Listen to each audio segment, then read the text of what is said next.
할렐루야, 사랑하는 열린문교회 성도 여러분, 지난밤도 주님 주신 은혜와 평강 가운데 단잠 주무셨습니까? 아침을 깨우는 말씀, 월요일 아침에 주님께서 주시는 말씀은 시편 41편 1절로 13절까지의 말씀입니다.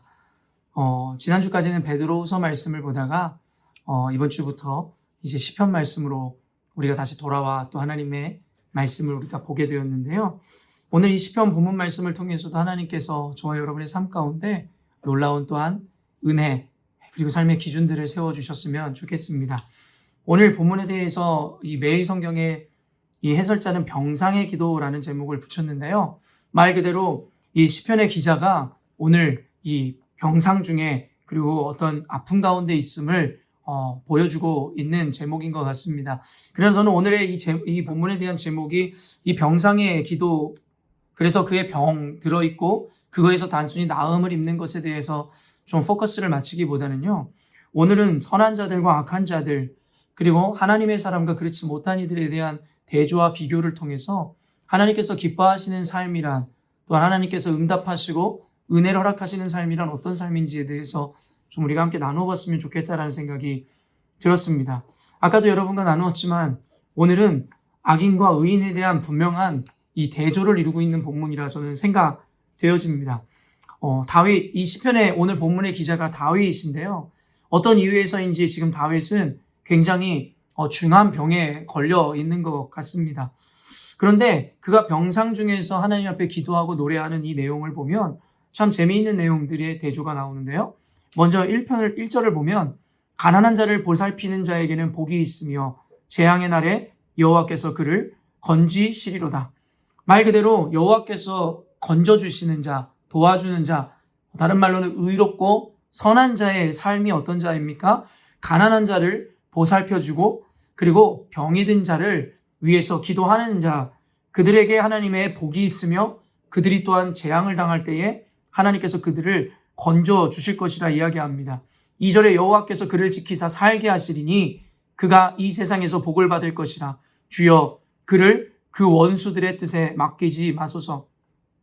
말 그대로 의로운 자의 삶, 이 공경과 가난과 궁핍 가운데 있는 이를 돕고 선대한 자들의 삶은 여호와 하나님께서 지켜주심으로 그 역시도 그와 같이 어려운 가운데 처하게 되는 상황을 맞이하게 되더라도 하나님께서 그들을 원수의 손에 맡기는 것이 아니라 분명히 그런 의로운 자를 지켜주시고 고쳐주시겠다 말씀하십니다. 3절 보면 여호와께서 그를 병상에 붙드시고 그가 누워있을 때마다 그의 병을 고쳐주시나이다.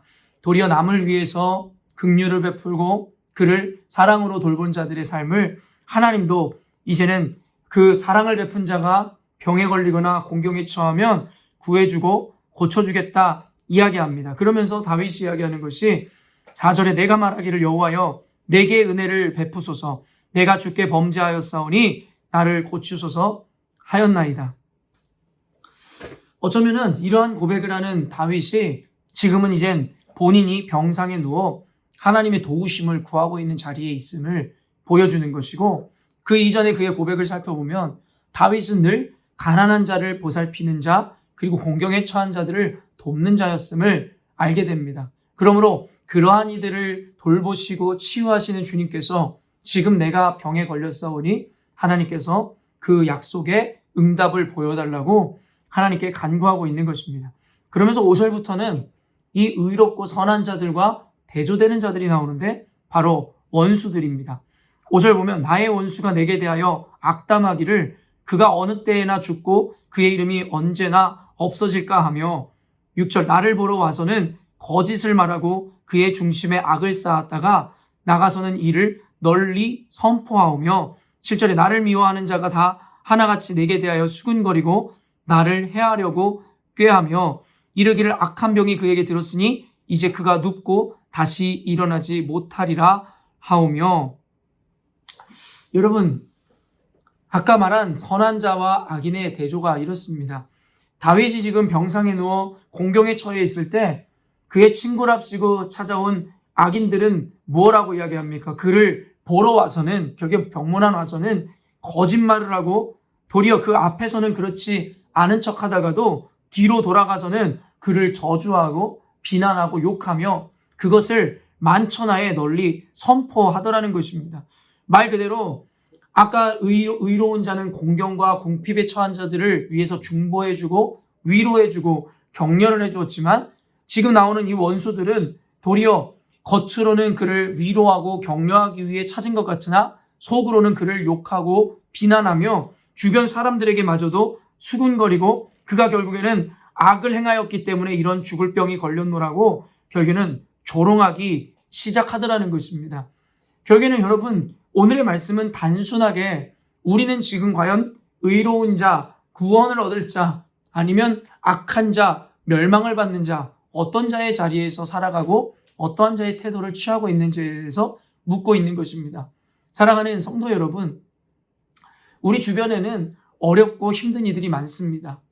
하다못해 대단한 일은 아닐지라도 교회에 요즘에 감기가 걸려있든 아니면 병상에서 어려움을 당하고 있는 이들이 있다면 하다못해 우리가 메시지를 하나 보내는 것, 관심을 갖는 것, 그의 사랑의 마음, 그리고 그의 쾌유를 위해서 기도해 주는 것, 이 모든 것이 다윗이 이야기하는 의로운 성도로서의 모습일 것이고, 그것이 이제 역으로 언젠가 내가 이러한 공경에 처해 있거나 어려움 가운데 있을 때에 하나님께서는 그 모습을 통해서 역사하사 내가 공경에 처했을 때 나를 구원해 주시리라 이야기하고 있다라는 것입니다. 말 그대로 선한 것을 심은 자에게는 선한 열매를 맺게 된다라는 것이죠. 그러나 악인들처럼 공경에 처한 자들을 도와주고 긍휼로 인해서 그들을 사랑으로 기도해 주기는커녕 그들을 저주하고 모함하고 욕하는 자들, 교회 공동체가 어려운 가운데 힘든 가운데 있을 때에 힘을 내어주고 격려해주는 이야기를 하기는커녕 도리어 교회를 험담하고 모함하는 자들, 그리고 교우들을 비난하는 비방하는 자들이 있다면 그들은 당연하게도 원수이고 악인이라고 성경에서 분명히 이야기하고 있더라는 것입니다.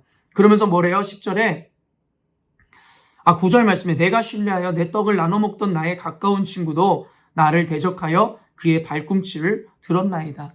결국엔 어때요? 결국엔 내가 가장 신뢰했었던 친구마저도 결국에는 서로 간에 이익 관계에 있을 때에는 친구로서 그를 위하는 척 하다가 결국엔 그가 죽을 병에 걸리고 어려움에 처하자 신뢰했던 친구마저도 결국에는 그를 대적하여 버리더라는 것입니다. 얼마나 인간의 악함을 보여줍니까? 인간이란 존재는 결국엔 이기적이어서 관계마저도 내게 도움이 되는 것, 나에게 유익하고 이로울 때만 그 관계가 의미 있는 것이지 그 관계로 인해서 내가 어려움을 당하거나 공경에 처할 것 같으면 언제라도 그 신뢰를 무너뜨리고 떠나버리고 버려버리는 것이 인간의 악함이고 연약함인 것 같습니다. 우리 주변에 있는 친구가 어떤 친구인지를 살펴보는 것도 오늘 성경 말씀을 통해서 우리에게 주시는 은혜를 잘 적용한 모습일지도 모르겠습니다. 사랑하는 성도 여러분, 이 말씀들을 통해서 늘 이야기하지만 주변을 살피는 것도 중요하지만 과연 저와 여러분, 우리의 모습은 어떠합니까?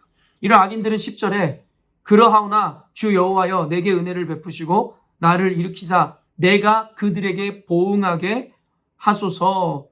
이로써 11절에 내 원수가 나를 이기지 못하오니 주께서 나를 기뻐하시는 줄 내가 알았나이다. 결국엔 뭐라고 이야기합니까? 그 악인들이 수치를 당하게 하기 위해서 결국엔 보란듯이 그들이 조롱하는 나를 하나님 회복시켜 달라고 주님 앞에 간구하는 모습을 보여줍니다. 그러므로 말미암아 그들이 하나님의 치유하심과 능력을 통해서 나를 사랑하시는 줄을 그리고 기뻐하시는 줄을 만천하에 알려달라고 이야기합니다. 사실은 지난날에 열린문교회가 당해왔었던 그 모욕과 고난의 시간들, 그 아픔들, 결국에는 얼마나 악인들과 같이 교회를 비난하고 목회자의 험담을 없는 이야기를 지어내며 그리고 교우들 안에 서로 이간질을 하고 밥을 사 먹여가면서까지 악담을 하는 이들이 얼마나 많았습니까? 심지어는 지금마저도 교회를 떠나고 그리고 다른 교회에 출석하고 있으면서도 때때마다 나타나서 교회를 비방하고 교회를 무너뜨리려고 하고 지금도 뭐가 그렇게 신나는 것인지 교회에 대해서 그리스도인들에 대해서 교우들에 대해서 저번에는 같이 밥을 먹고 언젠가는 같이 친분을 나누던 사이가 이제는 적이 되어 결국엔 교회를 또 교회 남은 자들을 비방하고 수군거리는 것을 보게 되더라는 것이죠. 그러나 저는 시편 기자 다윗의 고백처럼 분명한 것은 하나님께서 결과론적으로 우리 가운데 나타내 보여주실 것이라는 확신을 합니다. 이미 우리 열린문교회 그리고 남아있는 저와 여러분 우리 사랑하는 성도들의 삶 가운데 하나님께서 그 일을 행하시고 만천하에 알려주고 계신다라고 저는 믿습니다. 그들은 비방하였지만, 결국에는 교회를 무너뜨리려 하였지만, 결국에 하나님께서는 다윗의 고백처럼 우리 열린문 교회를 회복시키심으로 말미암아 원수들의 얼굴을 부끄럽게 할 것이며, 하나님의 교회를 세우심으로 말미암아 교회를 대적하는 이들이 수치를 당하고, 도리어 하나님께서 결국에는 교회를, 그리고 남은 자들의 사명을 얼마나 기뻐하시는지를 보여줄 것입니다. 저는 이 말씀을 읽으면서도 결국에 우리 열린문 교회 가운데 있었던 그 지난날에, 이미 지난 일이 되었지만 그 아픔의 시간들을 다시 한번 기억해 보게 됩니다. 모두가 자신들이 의롭다 이야기하며 스스로의 이름을 내고자 결국에는 교회에 험담을 하고 교회를 무너뜨리려 하지만, 결국엔 살아계신 하나님께서는 남은 자들의 사명, 그리고 그들을 기뻐하심으로 말미암아 원수들을 수치 가운데로 몰아가실 것이라고 성경은 분명히 이야기하지요. 이것은 단순히 원수들에 대한 비방의 차원을 넘어 다윗이 이러한 고백을 하는 이유는 하나님의 영광을 위해서였음을 우리는 분명히 알고 있습니다. 시편 23편에서의 고백처럼 결국에는 하나님께서 우리를 늘 푸른 초장과 맑은 물가로 인도하시는 이유, 그리고 우리가 원수와 대적 앞에서도 결국에는 상을 베풀어 주시는 그 이유, 우리가 사망의 음침한 골짜기를 다닐지라도 해를 두려워하지 않을 수 있는 그 이유, 바로 하나님께서 당신의 이름을 위해서, 다른 말로 하면 당신의 영광을 위해서 당신의 자녀들을 보호하시고 지켜주신다라는 것입니다. 사랑하는 열린문교회 성도 여러분, 제가 다시 한번 단언컨대 여러분에게 확신을 드리건대, 여러분들은 그 모진 시간들을 견뎌냄으로써 하나님 앞에 그 연단의 과정을 잘 통과하신 분들이라 믿습니다. 이제 여러분에게 주어지는 것은 하나님께서 이제는 얼마나 여러분들이 온전히 주님 앞에 견뎌오시고 지켜하셨는지에 대한 축복을 통해서 하나님의 영광을 확증하시는 일이라 생각되어집니다. 그러므로 사랑하는 열린문교회 성도 여러분, 우리 열린문교회 가운데 새 희망을 주시고 새 소식을 허락하신 주님께서 이제는 새 일을 행할 것이고, 우리 교회 가운데 놀라운 부흥의 역사들을 허락하실 때에 원수들은 수치를 당하나 여러분은 하나님의 영광에 참여하게 될 것입니다. 그러면서 12절에 주께서 나를 온전한 중에 붙드시고 영원히 주 앞에 세우시나이다. 이스라엘의 하나님 여호와를 영원부터 영원까지 송축할지로다. 아멘. 아멘. 여러분, 다윗은 늘 하나님의 사람이었습니다. 원수들이 조롱하고 핍박할지라도, 생명에 위협을 줄지라도 단 한 번도 하나님 앞에 타협하지를 않았다라는 것입니다. 그때 주님께서 분명히 하나님의 사람들을 기억하사 그들을 영원히 주 앞에 세우실 것이라고, 지금까지 열린문교회를 믿음으로 말씀을 중심으로 지켜오셨던 여러분들의 삶을 축복합니다. 하나님께서 작은 것에 충성한 자들에게 큰 것도 맡기시리라 말씀하셨는데, 열린문교회의 상황 가운데서도 말씀을 붙잡고 지켜온 여러분들의 인생을 하나님께서 복되고 거룩하게 하실 것이며, 결국엔 다윗은 마지막에도 이야기하죠. 결국엔 여호와를 영원토록 송축할지로다. 이것이 바로 온전한 교회 그리스도인의 태도인 것입니다. 사랑하는 열린문교회 성도 여러분, 그리고 이 영상을 보는 한국에 계시든 아니면 시드니 어느 곳에 계시든 그리스도인 여러분, 오늘 말씀을 통해서 여러분 선한 싸움 힘써 싸우는 여러분의 인생을 축복해드리고 싶고 격려해드리고 싶습니다.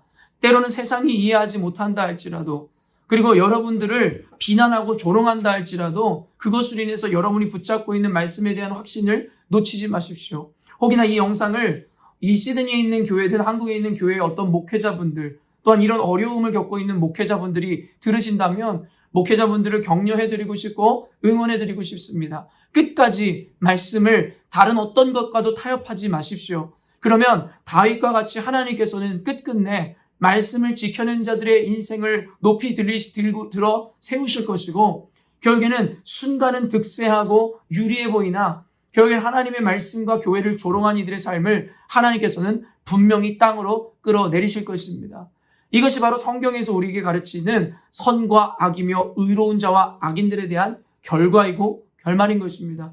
그러므로 오늘 이 시편 말씀을 통해서 하나님의 말씀 가운데 오늘도 열심으로 싸워 살아가시는 이 의로운 그리스도인 여러분, 교회 여러분, 오늘도 말씀 앞에 튼튼히 세워지심으로, 담대하심으로 세상의 유혹과 조롱 가운데서 타협하지 마시고 끝까지 말씀을 지켜내십시오. 그리고 결국에는 이 인과응보라 이야기했고 분명하게 여러분에게 주어질 그 결과 가운데 하나님께서는 분명히 여러분의 충성과 희생과 헌신에 대해서 보상해 주시고 보응해 주시리라 믿습니다. 오늘 말씀을 통해서 오늘도 공경에 처한 이들, 어려운 가운데 있는 이들을 여러분 도우시고 그들을 위해서 긍휼의 마음으로 격려해 주시고 기도해 주십시오.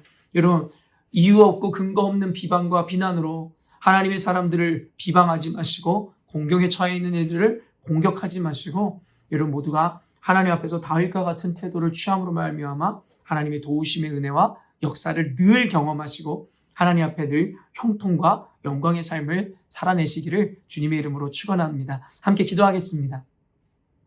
하나님 아버지, 세상의 악함으로 말미암아 하나님 모두가 원하지 않는 것이지만 결국엔 선과 악이 공존함으로 결국에는 이 선한 이들은 악의 공격을 받을 수 없는 형국을 갖추게 되었습니다. 하지만 이것이 이상할 것도 없는 것이 고대로부터 지금까지 늘 하나님의 말씀과 진리가 세워지는 곳에는 악인들이 있어 그 진리를 무너뜨리려 하였습니다. 어쩌면 21세기를 맞이한 그리고 마주한 교회들의 사명이 악한 현실과 악인들의 능욕과 모욕 가운데서도 교회를 지키고 진리를 수호해내는 그러한 것이 사명인 줄로 믿습니다. 타협하지 않게 하여 주시고 순간 생명의 위협이나 조롱과 무시와 억울함을 당할지언정 하나님 그 말씀과 타협하지 않도록 오직 하나님 말씀이 그렇다 하면 사람들의 인정과 관심을 떠나 오직 주님 앞에 주님의 긍휼을 구하고 은혜를 구함으로 하나님 타협 없는 인생을 살아가게 하여 주시옵소서. 그 끝에는 분명히 하나님의 영광이 기다리는 줄로 믿습니다. 성경의 수많은 믿음의 선진들이 그러한 고난 가운데서도 하나님을 지켜내고 말씀을 타협하지 않으므로 생명의 면류관과 의의 면류관을 받아들였듯이 우리 열린문교회 성도들 지금도 남은 자의 사명을 감당함으로 그 모진 세월들을 견뎌내므로 말씀 중심으로 세워가는 우리 교회 그리고 교인들 주님 축복하심으로 하나님이 어떻게 살아계시고 어떻게 열린문교회를 보호하고 계신지를 우리 가운데 분명히 보여주시옵소서. 하나님 오늘도 어딘가에서 열심히 하나님의 말씀을 붙잡고 순종함으로 선한 그리스도인의 삶을 살아가고 있을 모든 교회와 교인들을 주님 축복하여 주심으로 어디에 있든지 그들을 통해서 하나님께서 결국엔 하나님의 영광을 나타냄을 믿음으로 말미암아 오늘도 타협 없는 인생, 오늘도 오직 말씀 붙들고 살아감으로 하나님께는 영광이요 그들의 인생 가운데는 하나님의 축복을 받아들이는 삶 살게 하여 주시옵소서. 감사드리며 거룩하신 예수님의 이름으로 기도합니다. 아멘. 사랑하는 열린문교회 성도 여러분, 오늘도 주님 지으시고 허락하신 새날을 맞이하였습니다. 오늘도 주님 앞에 부끄러움 없이 오직 주님의 말씀 앞에 순종함으로 타협 없는 삶을 살아내심으로 세상이 줄 수 없는 평안과 기쁨을 받아 누림으로 하나님께 영광, 여러분 인생 가운데 형통한 삶을 살아내시기를 주님의 이름으로 축원합니다. 아침을 깨우는 말씀 내일 이 아침에 또 만나도록 하겠습니다.